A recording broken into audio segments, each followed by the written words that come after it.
বাইহাটা চাৰিআলিৰ বেহদিয়াত গ্ৰীষ্মকালীন নাট কৰ্মশালা।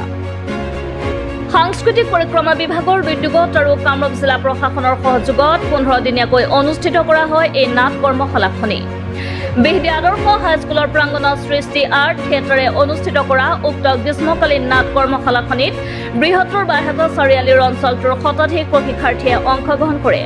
নাট্যশিল্পী বেণুধৰ পাটোৱাৰীৰ তত্বাৱধানত অনুষ্ঠিত হোৱা এই নাট কৰ্মশালাখনিত কেইবাগৰাকীও অভিজ্ঞ প্ৰশিক্ষকে প্ৰশিক্ষণ আগবঢ়ায়। উল্লেখযোগ্য যে সৃষ্টি আৰ্ট থিয়েটাৰে বিভিন্ন সময়ত বিভিন্ন প্ৰতিযোগিতা, নাট কৰ্মশালা, বাটৰ নাট আদি অনুষ্ঠিত কৰি ছাত্ৰ ছাত্ৰীৰ শাৰীৰিক, মানসিক আৰু বৌদ্ধিক বিকাশৰ উদ্দেশ্যে কৰা এই কাৰ্যৰ শলাগ লয় স্থানীয় ৰাইজে।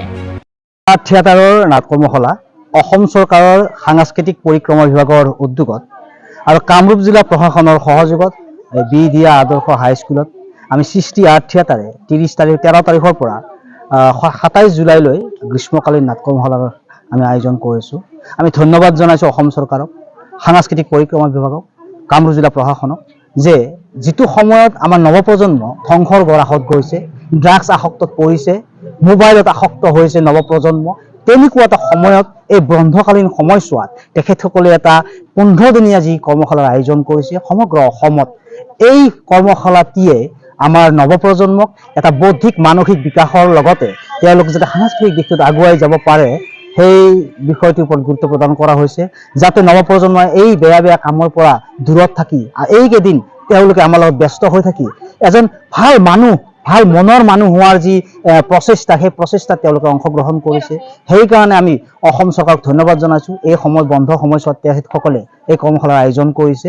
সমগ্ৰ অসমত ধুবুৰীৰ পৰা শদিয়ালৈকে যিসকল প্ৰশিক্ষাৰ্থীয়ে এই কৰ্মশালাত অংশগ্ৰহণ কৰিছে, আমি সৃষ্টি আৰ্ট থিয়েটাৰৰ সঞ্চালক হৈ বেণুধৰ পাটোৱাৰী তেখেতসকলক ধন্যবাদ জনাইছোঁ, প্ৰশংসা কৰিছোঁ অভিভাৱকসকলক যে এই সময়ছোৱাত আপোনালোকে ল'ৰা ছোৱালীক ওলাই লৈ আহিছে, আপোনালোকৰ ব্যস্ততা পাহৰি ল'ৰা ছোৱালীক সময় দিছে, আমাকো সহযোগ কৰিছে, ধন্যবাদ জনাইছোঁ।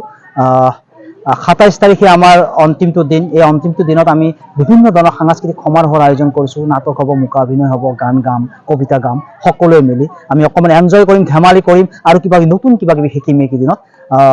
পুনৰবাৰ আমি মুখ্যমন্ত্ৰী মহোদয়ক ধন্যবাদ জনাইছোঁ আৰু আমাৰ এই স্থানীয় ৰাইজ, অভিভাৱকসকলক ধন্যবাদ জনাইছোঁ। আপোনালোকে আমাক ইমান ধুনীয়াকৈ সহায় সহযোগিতা আগবঢ়াইছে।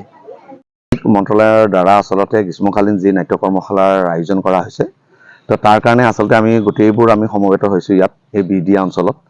তো চৰকাৰে যিটো আচলতে পৰিকল্পনা লৈছে এইটো সঁচাকৈয়ে আচলতে প্ৰশংসনীয়, কিয়নো আপোনাৰ অসমত আপোনাৰ শদিয়াৰ পৰা ধুবুৰীলৈকে এতিয়া বিভিন্ন ঠাইত সমষ্টিভিত্তিক আপোনাৰ কৰ্মশালাবোৰ হৈছে।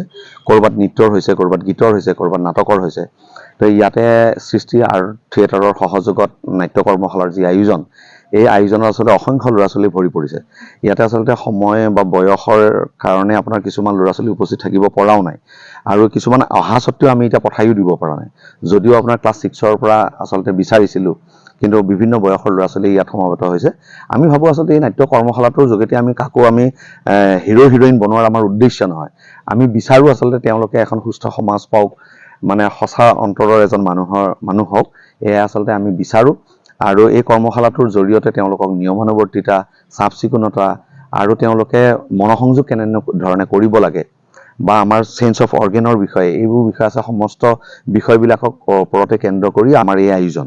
এই কৰ্মশালাটোত বিভিন্নজন বিশিষ্ট ব্যক্তিয়ে ইয়াতে পাঠদান কৰিব আৰু তেওঁলোকক বিশেষ বিশেষ বস্তুৰ ওপৰত শিকাবৰ বাবে এক ভাল কাৰ্যসূচী তেওঁলোকে প্ৰস্তুত কৰি লৈছে। তো সৃষ্টি আৰ্ট এণ্ড থিয়েটাৰৰ এই আচলতে সহযোগিতাত অসম চৰকাৰক যি তেওঁলোকে সহযোগ কৰিছে, তাত মই তেওঁলোককো ধন্যবাদ জনাইছোঁ, মই গভৰ্ণমেণ্টকো ধন্যবাদ জনাইছোঁ। এই সহযোগিতাই কণ মইনাহঁতৰ ভৱিষ্যত আচলতে বহুত সুন্দৰ কৰি তুলিব বুলি মোৰ মনে ধৰে। বাইহাটা চাৰিআলিৰ পৰা সৌৰভ দাসৰ ৰিপৰ্ট, আছাম লোকেল নিউজ।